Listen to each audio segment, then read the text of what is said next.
Selamat pagi dan salam sejahtera untuk kita semua. Bertemu kembali kita dengan materi kita yang selanjutnya. Hari ini kita akan membahas bersama mengenai karakteristik basis data. Nah, apa saja yang terkandung dalam basis data ini dan bagaimana kita mengimplementasikan basis data dalam kehidupan kita sehari-hari sehingga dengan adanya basis data ini mempermudah kita dalam melakukan berbagai macam kegiatan yang tentunya dirasa lebih mudah karena ada bantuan sistem. Nah, mari kita belajar bersama dan semoga dapat menjadi materi tambahan kita dan dapat menambah hasanah ilmu pengetahuan kita bersama. Tujuan kita membahas materi ini ya untuk melihat apa sih sebenarnya motivasi dari basis data ini, apa yang melandasi kita dalam mempelajari basis data. Nah, untuk arsitektur basis data, minggu lalu kita sudah membahas bersama. Semoga saudara dapat mengerti tentang bagaimana menyusun sebuah basis data.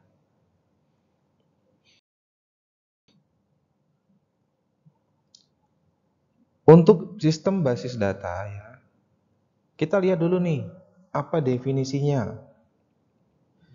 Kita selalu membahas dari sejak pertemuan pertama tentang basis data, implementasinya ya, mencontohkannya bagaimana. Jadi saya ulangi kembali bahwa basis data ini kumpulan file atau table ya. Kalau dalam komputer dia akan diolah sehingga menjadi sebuah kumpulan program. Nah, kita akan mengakses program tersebut atau file tersebut untuk kebutuhan pekerjaan kita. Sama halnya ketika saudara menyimpan file-file yang tersimpan ke dalam handphone atau flash disk. Nah, gambarannya seperti itu aja. Kalau di BMS kita kemarin sudah belajar, ya ini adalah perangkatnya, perangkat yang didesain untuk melakukan penyimpanan dan pengaturan basis data. Jadi ibarat memasak ya. Cara memasaknya itu menggunakan kompor atau microwave. Nah, kemudian itu DBMS-nya. Kemudian bahan-bahan yang akan dimasak itu ya, ibarat datanya itu apa? Nah, itu ibaratkan bahan-bahan yang akan dimasak yaitu apa? Sayur-sayuran atau mungkin daging atau ayam. Nah, jadi kita mengibaratkannya itu seperti itu aja. Untuk komponennya ya, komponennya kita kemarin juga sudah bahas. Nah, softwarenya, nah itu seperti yang disebutkan tersebut ya. Ini software yang umum digunakan dalam menyusun basis data. Nah, untuk SQL hingga Oracle kita tidak mempelajari sampai ke sana. Nah, kita garis bawahi di 3 level abstraksi data. Abstraksi data itu kita bagi ke dalam 3 level. Yang pertama adalah level fisik. Apa yang dimaksud dengan fisik nanti kita akan bahas setelah ini. Kemudian logik atau konseptual. Dan yang terakhir adalah penampakan atau view level. Nah, apa pengertian dari 3 level ini? Nah, kita mulai dengan level fisik dahulu. Level fisik atau internal merupakan ini level yang paling rendah yang menggambarkan bagaimana sesungguhnya suatu data itu disimpan. Jadi ini adalah level penyimpanan yang paling bottom ya. Jadi pokoknya yang paling sederhana. Jadi ini merepresentasikan sebuah teks. Jadi yang ditampilkan itu nanti adalah teks, angka, atau mungkin yang menunjukkan data-data. Nah, nanti setelah ini akan saya tunjukkan ya bagaimana representasi dari level fisik ini.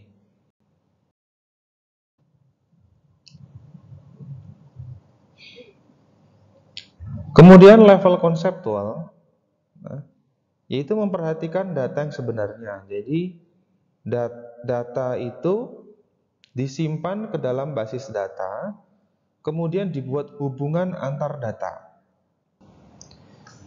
Jadi kalau saudara pernah membuat flowchart, ya sebenarnya konseptual ini adalah hubungan antar chart tersebut. Nah, misalkan kita hubungkan dengan antar garis-garis. Nah, misalkan hari ini saudara akan berangkat kuliah. Sebelum kuliah, saudara akan mempersiapkan peralatan dan pakaiannya. Nah, jadi ada hubungan antar kegiatan. Nah, jadi hubungan antar kegiatan inilah yang dibuat dalam level konseptual. Jadi ya ibaratnya ini ada hubungan antar dua garis dan kegiatan yang saling ada keterkaitannya. Kemudian level user views atau dari kita lihat eksternal. Jadi ini adalah level abstraksi yang tertinggi yang menunjukkan sebagian saja yang dilihat dari keseluruhan database.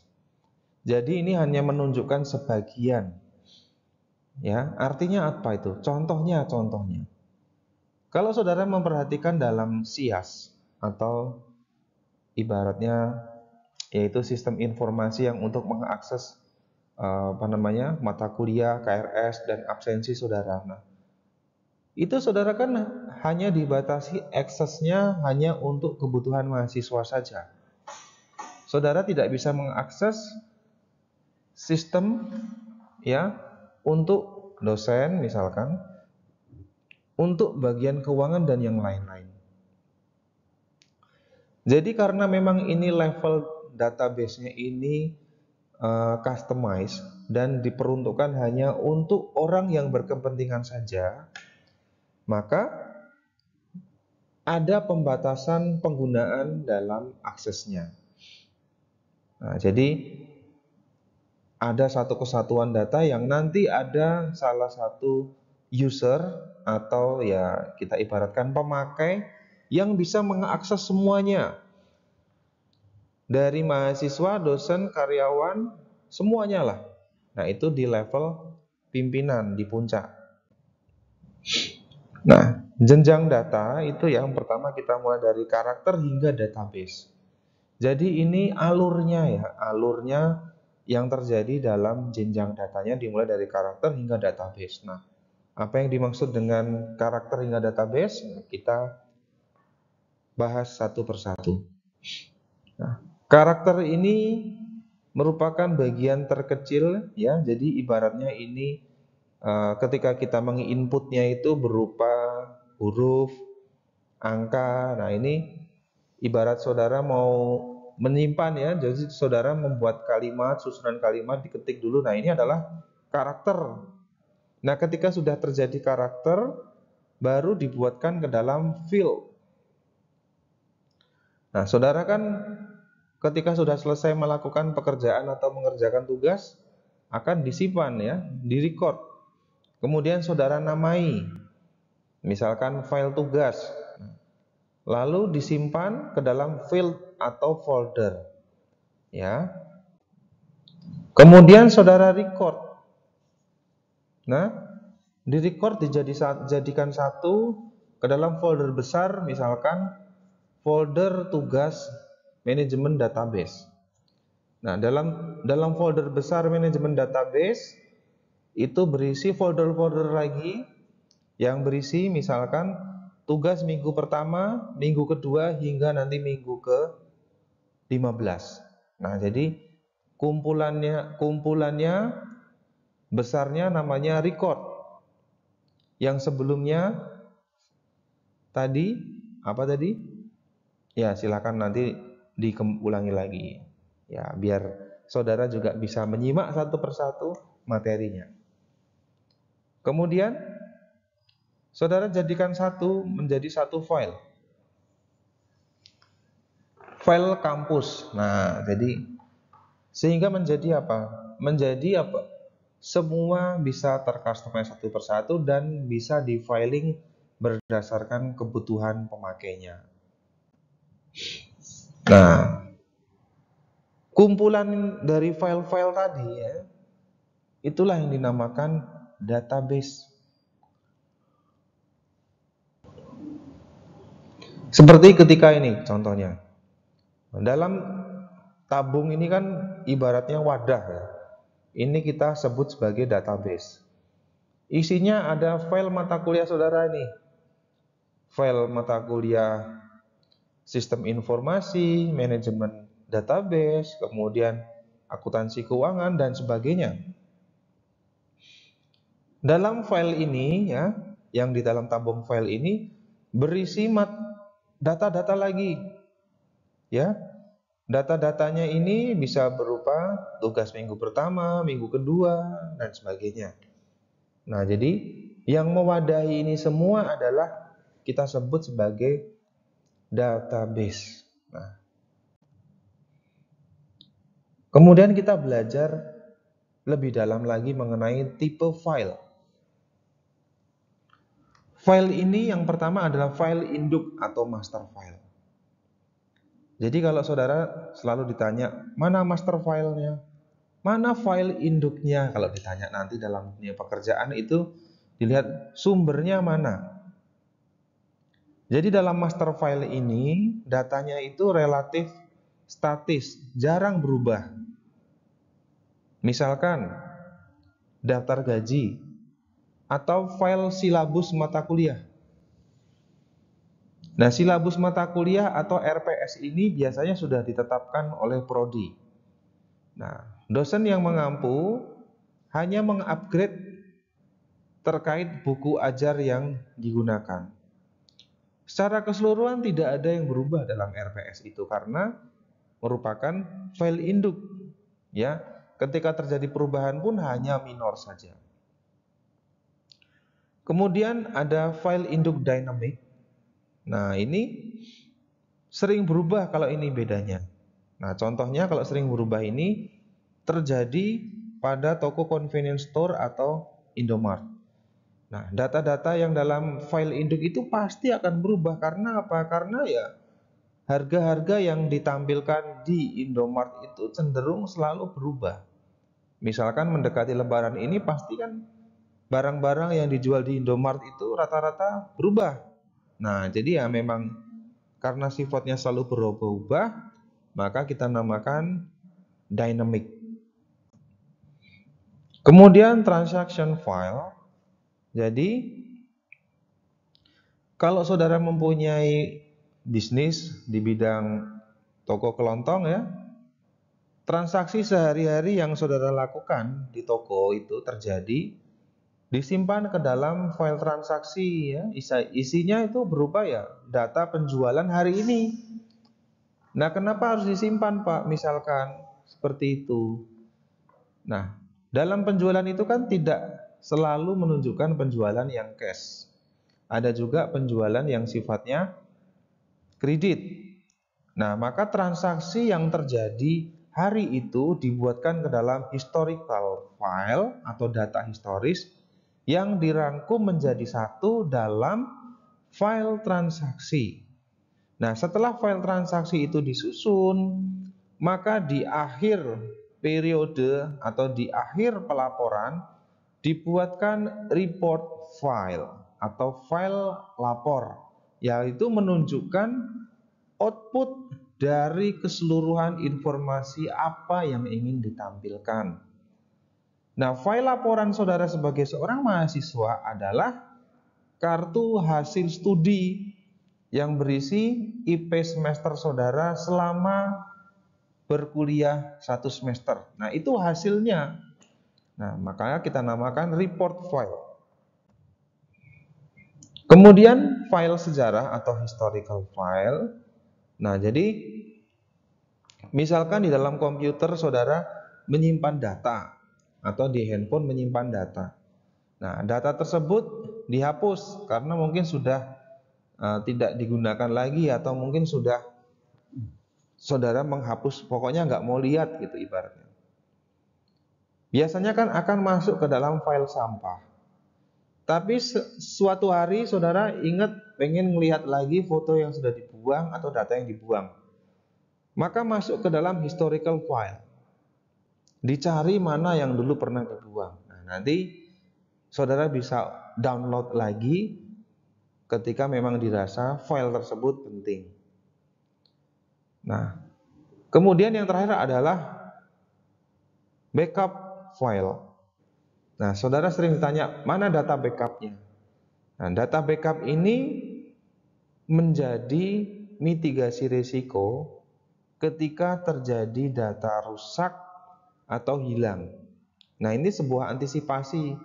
Jadi ketika saudara mengerjakan tugas itu selalu buat data backup.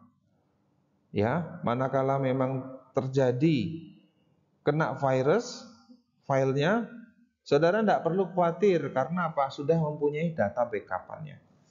Jadi ini sebuah pengamanan dari sebuah file. Jadi kita mempunyai data salinan.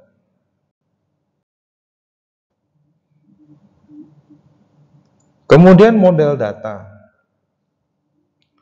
Model data ini ibaratkan sebuah toolsnya. Jadi ini toolsnya ya, yang membuat hubungan antar rekaman dalam basis data. Nah, jadi ini toolsnya yang untuk membuat model datanya ini. Nah, jadi model ini kita bagi menjadi beberapa ya, dari entity relationship hingga network. Nah, nanti kita bahas satu persatu ya, dari entity hingga ke network.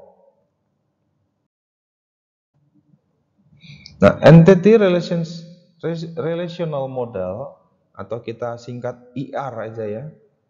Ini didasarkan pada persepsi dunia nyata yang terdiri dari sekumpulan objek.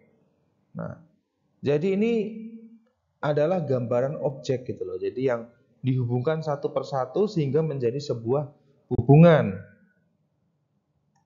Nah, ini contoh dari entity relation model.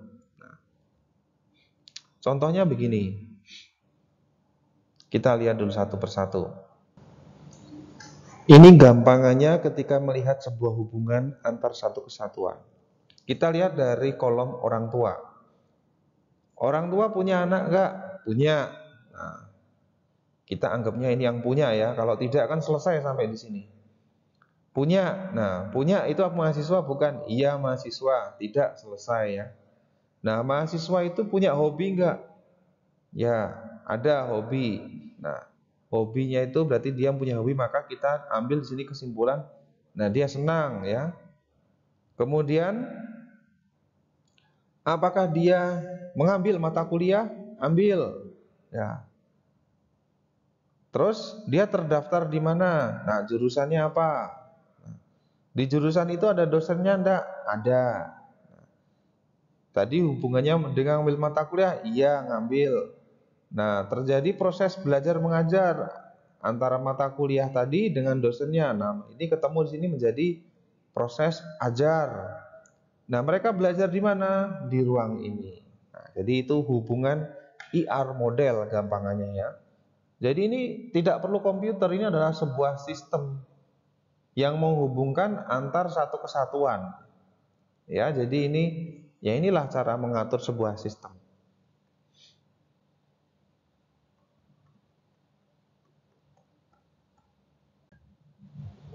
Kemudian object oriented model. Nah, ini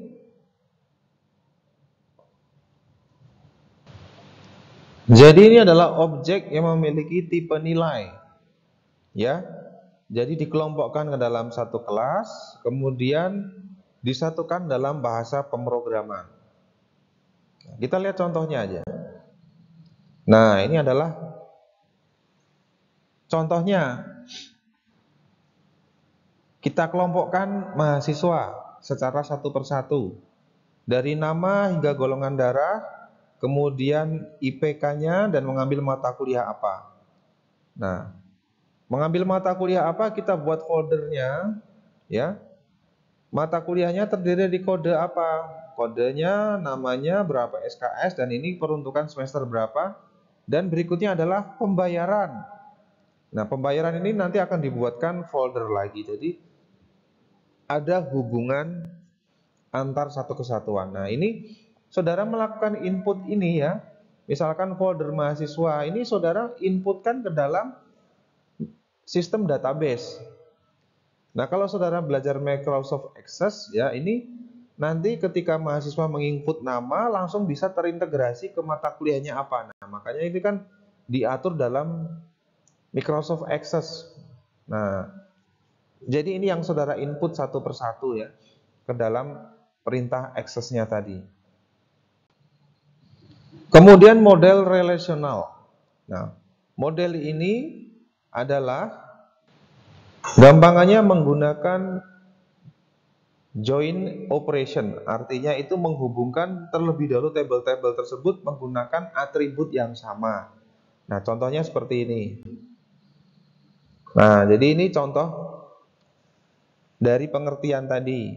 Misalkan kita membuat folder perintah murid. Nah, di sini ada nomor induk siswanya, berisi kelas hingga nama ortunya.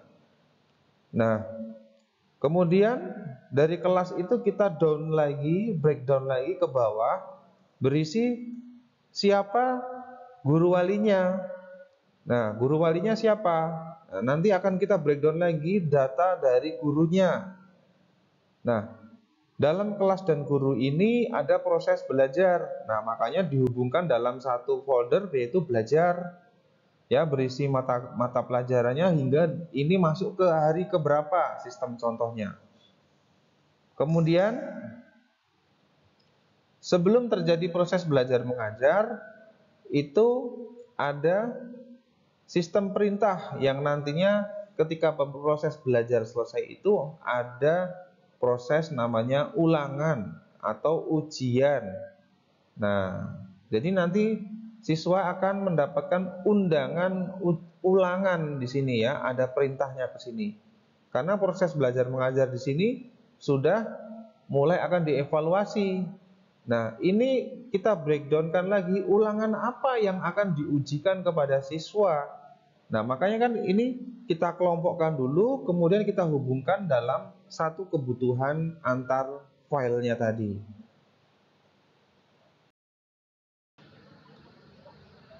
Kemudian model hierarki, jadi ini ibarat menyerupai pohon yang terbalik. Nah, puncak hierarki ini nanti adalah ibaratnya ya ini adalah puncak teratasnya. Nah, kita lihat nanti gambarannya ya. Nah, ini contoh dari hierarki ya. Puncak dari hierarki ini yang tertinggi tadi adalah apa? Ya, ini adalah universitas. Universitas kita turunkan satu persatu hingga masuk ke mata kuliah. Jadi kita buat semacam hierarki ya. Nah, jadi intinya itu sama, cuman dalam model dia membentuk itu kan ada beberapa macam tuh tadi. Nah, ini adalah model yang mungkin kan ada beberapa orang dalam membaca ini kan ada kesukaan masing-masing. Nah, ini adalah yang mungkin salah satu yang mudah dalam membacanya. Kemudian yang berikutnya adalah model jaringan. Jadi ini hampir sama dengan hierarkis ya. Jadi entitas ini dapat mempunyai banyak induk ya. Induknya itu di atas ada bisa banyak dan juga di bawahnya pun juga banyak. Nah, gambarannya seperti apa? Nah, jadi turunannya itu bisa bermacam-macam ya. Jadi hampir sama dengan yang hierarki tadi. Jadi ya kurang lebih sama seperti ini. Nah, ini yang harus saudara kerjakan untuk tugas mingguan. Nah, silakan saudara kerjakan sebagai bahan evaluasi. Ya, silakan diketik menggunakan komputer dan dikumpulkan dengan cara yang sudah kita sepakati kemarin. Terima kasih atas perhatian saudara pada materi hari ini.